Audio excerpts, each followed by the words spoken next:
Welcome to episode 3 of the Music of Middle-earth. I'm your host, Jordan Rennells, and I'm a musician and teacher. As usual, I'm going to be giving you a bit of a guided tour through Howard Shore's incredible music from Peter Jackson's adaptation of J.R.R. Tolkien's The Lord of the Rings. If you've heard the first episodes, you know that we get into the details of how Howard Shore built his amazing score and also how Tolkien's images and ideas and themes are portrayed through the music. The books are, of course, the source of all this, so we'll be discussing a lot right from the professor himself. We're going through the score theme by theme, and this is number 3 of close to 100 themes, so the journey is long, but there's so much to discuss and explore, so I'm really excited for that journey. So many styles, instrumentations, emotions, and complexities in these themes that Shore created. I can't wait to explore them all. Again, if you listen to the other episodes, you'll know that I have a mid-mark segment for every episode. Today, we actually have a very special guest. She'll be joining us for that segment, so stay tuned. I think you'll really love it. As we say in the words of Tom Bombadil, time to dig deep. In this episode, it's time to dive into the Seduction of the Ring theme. The next step along the path, we've heard about the ring's history and where it gets its power, how the evil inside it seeps into other characters. Today we're going to look a little bit more into the many voices that it can play, how subtle and quiet its pull can be. Let's listen to the new theme.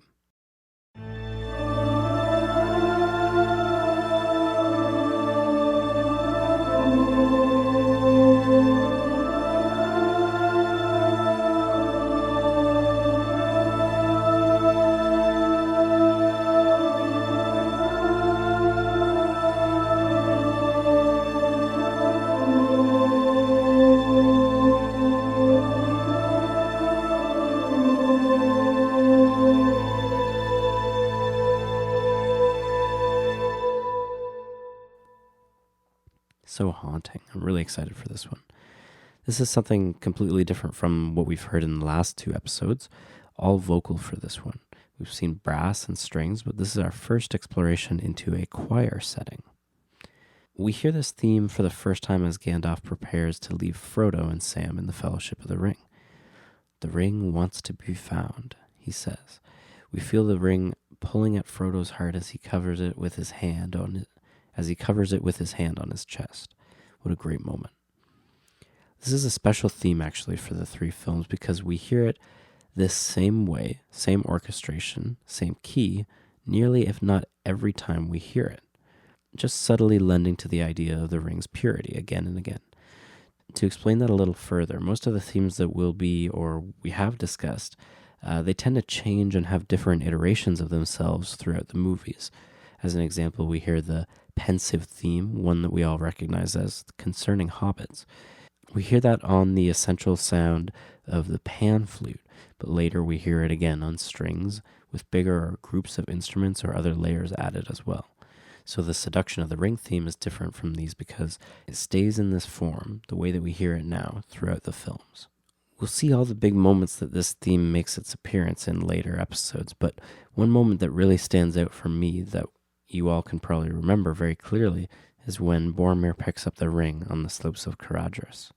It's been calling to him and can feel his weakness in that moment. We all definitely hold our breath a little bit as Aragorn's hand goes to his sword. Very, very effective. Let's dive into the books now, though, and find what makes the ring so alluring. We have a bit of a lengthier section to read here, but I think it'll definitely be worth it. This is near the end of the interaction between Boromir and Frodo in the last chapter of Fellowship, the breaking of the Fellowship. Boromir has quickly shifted from smiling and friendly to very eager and aggressively trying to convince Frodo to give him the ring. Frodo did not answer, but moved away till the great flat stone stood between them. Come, my friend, said Boromir in a softer voice. Why not get rid of it? Why not be free of your doubt and fear? You can lay the blame on me if you will. You can say that I was too strong and took it by force. For I am too strong for you, halfling, he cried. And suddenly he sprang over the stone and leapt at Frodo. His fair and pleasant face was hideous and changed. A raging fire was in his eye. Frodo dodged aside and again put the stone between them. There was only one thing he could do, Trembling, he pulled out the ring upon its chain and quickly slipped it on his finger, even as Boromir sprang at him again. The man gasped, stared for a moment amazed, and then ran wildly around, seeking here and there among the rocks and trees. "Miserable trickster," he shouted, "let me get my hands on you. Now I see your mind. You will take the ring to Sauron and sell us all. You have only waited your chance to leave us in the lurch. Curse you and all halflings to death and darkness." Then catching his foot on a stone, he fell sprawling and lay upon his face. For a while he was as still as if his own curse had struck him down. Then suddenly he wept. He rose and passed his hand over his eyes, dashing away the tears. "What have I said?" he cried. "What have I done? Frodo, Frodo," he called. "Come back. A madness took me, but it has passed. Come back." What an intense passage. Sounds really like a drug addiction, really, doesn't it? He switches so fast. At the beginning of this section, Tolkien describes Boromir like this. His face was smiling and kind. Then moments later, he's gone through this roller coaster of emotion, gentleness, kindness even, anger, need, and lust, finally ending in despair. That is the power of seduction that the ring has over someone. One of the most impressive bits of inspiration that I think comes from Howard Shore's music and from the sound design team for the movies, I feel, is the idea that the ring offers itself as a different voice, depending on who it's trying to seduce. They actually end up hiring an actor to be the sole voice for the ring. Sometimes they use this voice actor, but other times they use Howard Shore's music. And you can hear the full discussion of this in the appendices of the Fellowship DVDs. But basically the ring, as I said in the first episode, is portrayed as having different voices when it tries to speak to different characters. The interesting thing about all this is that when the ring really is trying to make a pull and seduce one of the characters, it always uses this same theme in the same way, that pure, innocent sound. But we'll explore all of that in more detail when we get to the later half of the episode. Now, before we hit our mid-mark segment that I'm super excited for, I have one more great example from the books outlining the seduction of the ring. I'm going to read a section from the Mirror of Galadriel chapter in Fellowship. Galadriel laughed with a sudden clear laugh. "Wise the Lady Galadriel may be," she said, "yet here she has met her match in courtesy. Gently are you revenged for my testing of your heart at our first meeting. You begin to see with a keen eye. I do not deny that my heart has greatly desired to ask what you offer. For many long years I had pondered what I might do, should the great ring come into my hands. And behold, it was brought within my grasp. The evil that was devised long ago works on in many ways, whether Sauron himself stands or falls. Would not that have been a noble deed to set to the credit of his ring, if I had taken it by force or fear from my guest? Now at last it comes. You will give me the ring freely. In place of a dark lord you would have a queen, and I shall not be dark, but beautiful and terrible as the morning and the night, fair as the sea and the sun and snow upon the mountain, dreadful as the storm and the lightning, stronger than the foundations of the earth. All shall love me and despair." She lifted up her hand, and from the ring that she wore there issued a great light that illumined her alone and left all else dark. She stood before Frodo, seeming now tall beyond measurement, and beautiful beyond enduring, terrible and worshipful. Then she let her hand fall, and the light faded, and suddenly she laughed again, and lo, she was shrunken, a slender elf woman, clad in simple white, whose gentle voice was soft and sad. "I pass the test," she said. "I will diminish and go into the west and remain Galadriel." This is such an intense scene, and Cate Blanchett does such an amazing job in the film for this. It's hard to not hear it in her voice when you're reading it. So the ring pulls at different beings in different ways. Keep in mind, as she says, that Galadriel's been prey to the pull of the ring for thousands of years. In this last moment of trial, Frodo offers up the ring to her freely, all that she may have secretly lusted over for years, until finally she pushes past, just barely. Those last few sentences are so telling. She shrinks away, defeated maybe by the terror of what she came so close to becoming. All shall love me and despair. Such a small little thing, and just like we saw with Boromir, in such a small amount of time, it takes hold of her. Both of these very different beings who are noble and for the most part good become something terrible so quickly when the ring is so close to the taking, when it has the desire to seduce them. I think it might be a good time to talk about something very exciting I have planned for the podcast in the future. So starting after we're done this 4-part series on the themes for the One Ring, I'm going to introduce a new type of episode that'll happen after every 4 that we finish, so every 5th episode. So every 5th episode that we release is going to be a special episode called Soundscapes of Middle-earth.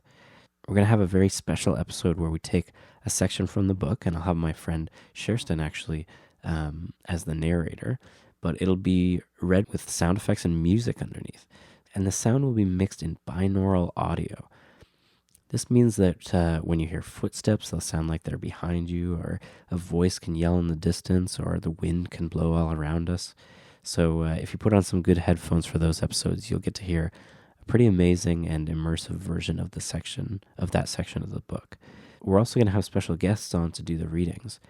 Sherston will be our narrator, but other voices will be filled by guests and patrons from Patreon. So if you're interested in that, stay tuned for episode 5. I'll release my Patreon then with that episode, and you guys can check out some cool bonus stuff there. But I'm very excited to say that our first 2 guest cameos on that episode will actually be the man of the West himself and the real-life Lord of the Mark, Alan Sisto and Sean Marchese from the Prancing Pony podcast. They'll be joining us for a few small parts in that episode. They've been such a catalyst for this project and really my own extended interest in and investment in all things Tolkien. So I have to thank them so much for being who they are and doing what they do, and I'm super excited to have them on. So with all that exciting news said, we have the groundwork laid for what the Seduction of the Ring is all about. Let's take a quick step into our mid-mark segment for the day, and we'll be back into the theory discussion for the Seduction of the Ring after that.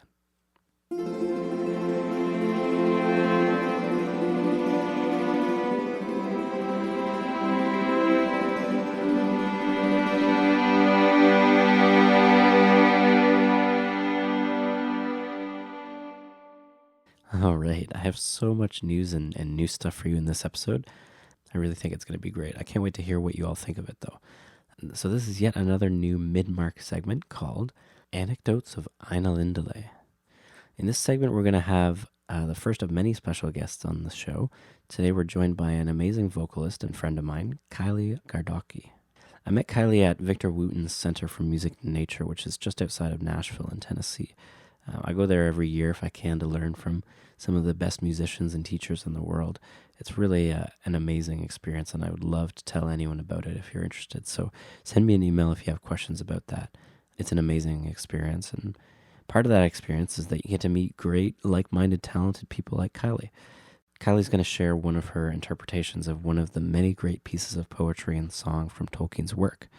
She wrote the melody to the words, and I made some accompaniment to go along with it. I'm sure many of you are, of course, familiar with the poem entitled Namaria. This means farewell in Quenya. It's also sometimes referred to as the Song of the Elves Beyond the Sea. It's from the Fellowship of the Ring, Book 2, Chapter 8, Farewell to Lorien. It's sung by Galadriel in the book, but today we're going to get to listen to Kylie sing her version of it, so I'll let her take it away.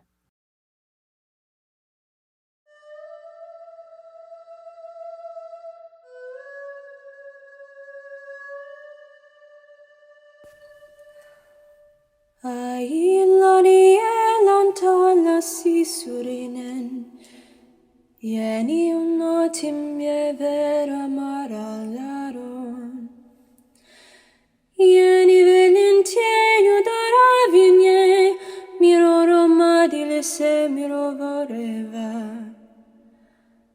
Andunye pelovardo telumar Nulvini assentitila yelini O Mario Aritaninen Simanir manir quantuva Ansintin talevada yalesio, vetandiar Maria talentario tanie. Ailietie undulavia nobile, arsinana norielo caita manie. Il falmalinari bemertarisie, un tupaca kiro mirioiale. Si vanuana romela vanua valimar. Namarie, naiu valie valimar. Naive irvanari namarie.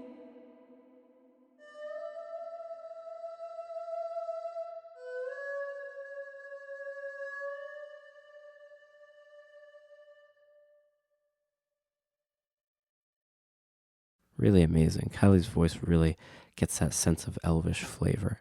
So glad to get to share that with you guys. And I definitely hope to have Kylie on again in future episodes. Now, it wouldn't quite be right to mention Namarie and leave out this very special second recording of the poem that we're so lucky to have available to us. So I won't say any more. I'll just let you enjoy. Ai laurie lantar lassi surine, ignar un notti narve ramar alloron, ignar velinte julmar vanier mior mar delissi miru voriva, andunne pella vardo telmar nulluini jassen tintelari eleni, o Mario airitare lirinen. Si mani juldan innen quantula, an siten talle varde oio lossio vefania Maria delentari ortene, Arigliti arundullave lumbole a sindanoriello caita morni e falma linna rimbe mettar hissie un tuppa cala chiglio miri oiale. Si vannuna, romello vannu a Valimar. Na Marie, na hiru valje Valimar, na elje hiruva, na Marie.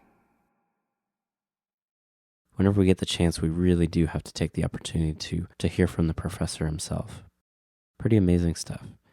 Now, time to get back to the Seduction of the Ring.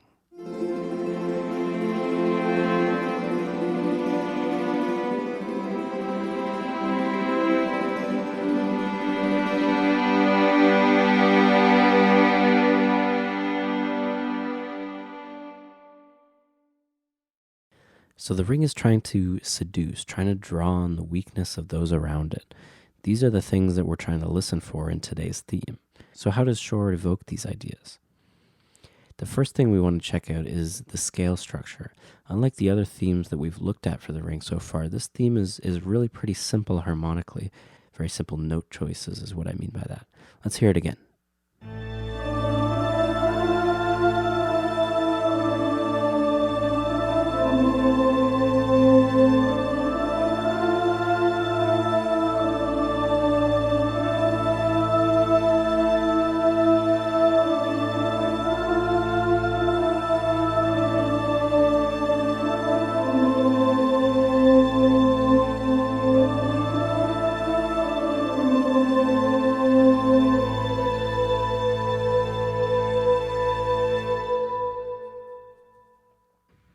Very nice. We get to hear that boys' choir. Now, what's really interesting about this theme is that if we listen through, it sounds like and really should be that we're in D minor the whole time. But at the very end of the song, we hear that it resolves to this B note. I'll play that on piano so that you can hear it.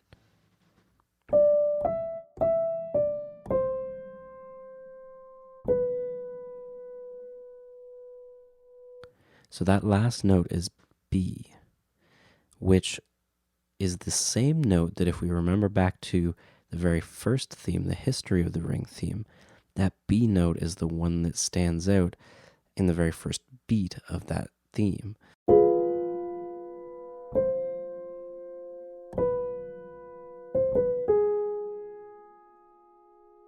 So it's kind of interesting to see that this Seduction of the Ring theme, it feels like we're in D minor the whole time, but this very last note, B, makes it feel like maybe we should start to question this, because we have the purity of the ring that comes through with that D minor flowing nice melody, especially with the boys choir, but this last note is a little unsettling, and it leads itself directly into that clash and reminds us of the clash that happens at the very start of the History of the Ring theme.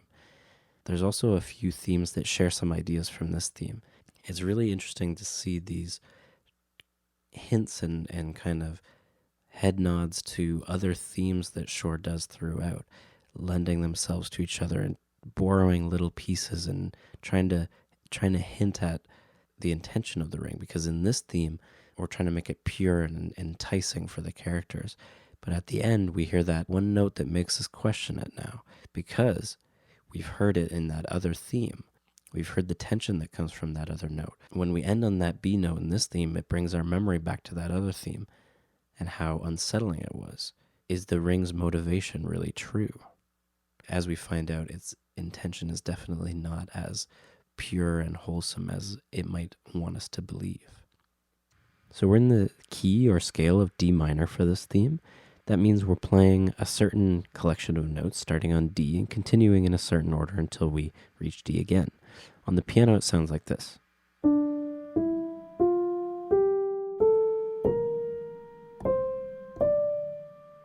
Just a nice and simple scale, somewhat somber as all of these minor scales tend to be. Now the theme almost wanders lazily and elusively through this scale. Doug Adams says in his Music of the Lord of the Rings book, the melody drifts through D minor scale fragments to evoke a distant, elusive incantation. It rises and falls, just like we heard in the history theme and the evil theme.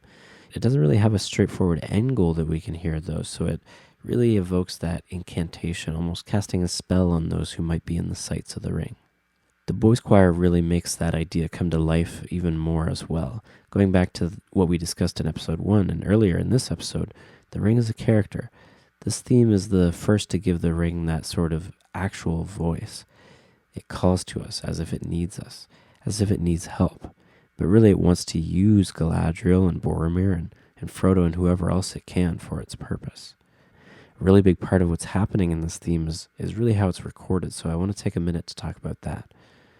It has that ethereal echo on it, so let's talk a bit more about how that was done. They're using what we call a reverb for that. That creates the echo. A big part of the echo sound is actually from where these things are recorded, the space they're in. Now, this piece and a lot of the music actually for the score were recorded at Abbey Road Studios, where the Beatles recorded. There's actually a hilarious segment from the DVD about Howard Shore, Peter Jackson, and a few others trying to take the classic photo on the street like the Beatles. You really should watch it. It's super funny. So great to see the element of fun and joy that ran through the whole production. Even though it definitely must have been really incredibly stressful throughout, they still managed to have some fun along the way, which is pretty awesome. So the big thing about how this was recorded, though, is the amount of what we might call reverb and pre-delay. Let me play a few notes on the piano.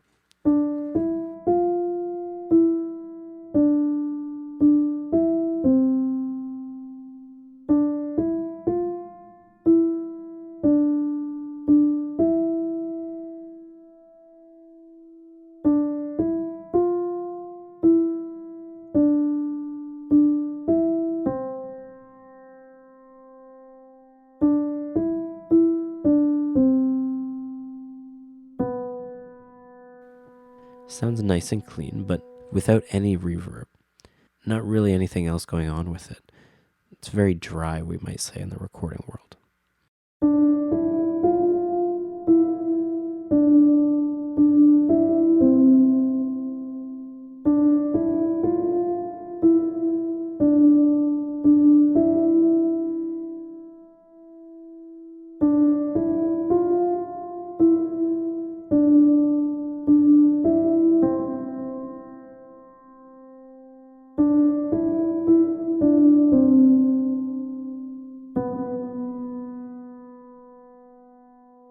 So now we have this version, and I've exaggerated it a bit so you can really hear it.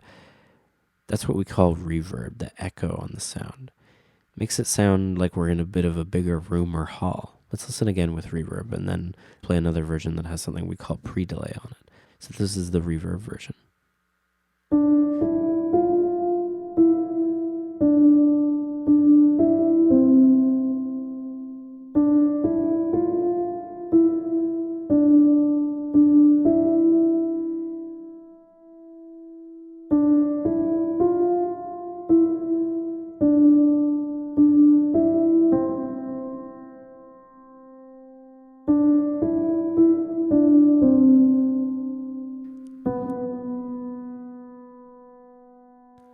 this one has pre-delay.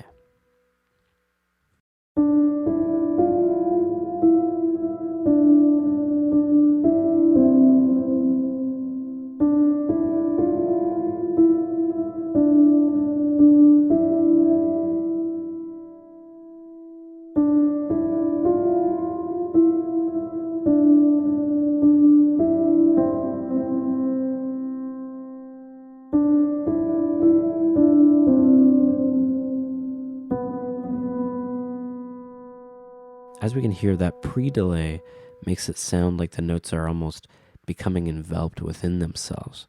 It really has an ethereal sound, as if we were in some otherworldly chasm or something. We'll hear Howard Shore use this kind of thing a lot on the Elvish themes and the vocalist later on. Really beautiful sound. This suits this theme to have that effect on it, as well as the Ring is definitely bound up with elves and history. So let's take another listen to the theme and hear how the notes drift through that D minor scale.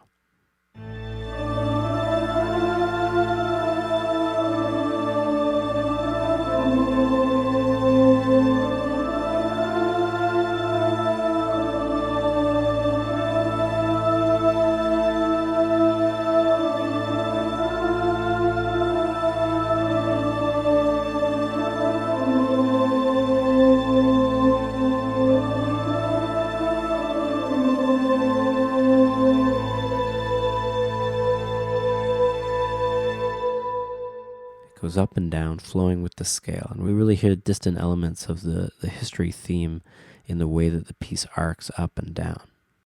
So in this theme, we got to hear that amazing and pure sound of the boys' choir that really highlights the purity that the Ring is portraying. And we hear that added reverb and pre-delay to make it sound ethereal. Really quite a simple theme, but it needs to be. The purpose and the emotion that it's trying to evoke is only really accomplished by having this subtle, almost effortless sounding incantation. We also got to hear an amazing vocal performance from Kylie Gardaki. What a great treat that was, and I really hope you enjoyed it. So definitely let me know if you want to hear more segments like that. So in the next episode, we finally finish things off with the One Ring. Everything comes together with the Fate of the Ring theme. This one is very intense, very exciting, and kind of a combination of all the other themes. So let's have a listen to that.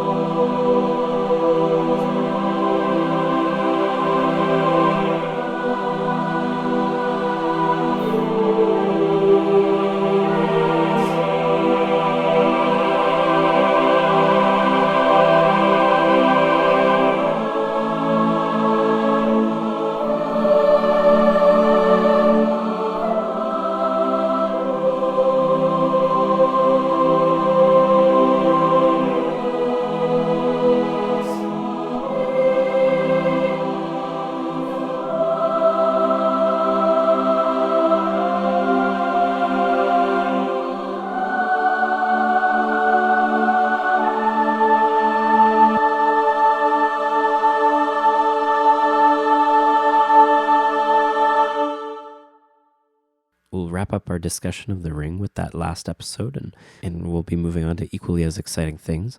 The next group of themes, actually, that we'll be headed into are the Shire themes. It'll be a lot more lighthearted for sure. We'll have a lot of discussions concerning hobbits, you might say. I can't wait. And as always, if you have any thoughts, ideas, questions about anything we've discussed here, then feel free to send me an email at MusicofMiddleEarthMail@gmail.com. I love hearing your thoughts. And also, if you have any questions or comments for Kylie, and if you might need her for a project of your own, then definitely reach out for that as well. And finally, if you enjoyed these episodes and want to help spread the word, then leave a review on iTunes or on the Facebook page. Those definitely go a long way in helping other people discover this and share in more Tolkien. And really the best thing that you can do, of course, is to comment and share on the posts. Everything helps to get the word out. So thank you so much for listening, and we will see you next time. Unwearied then were Durin's folk. Beneath the mountains music woke. The harpers harped, the minstrels sang, and at the gates the trumpets rang.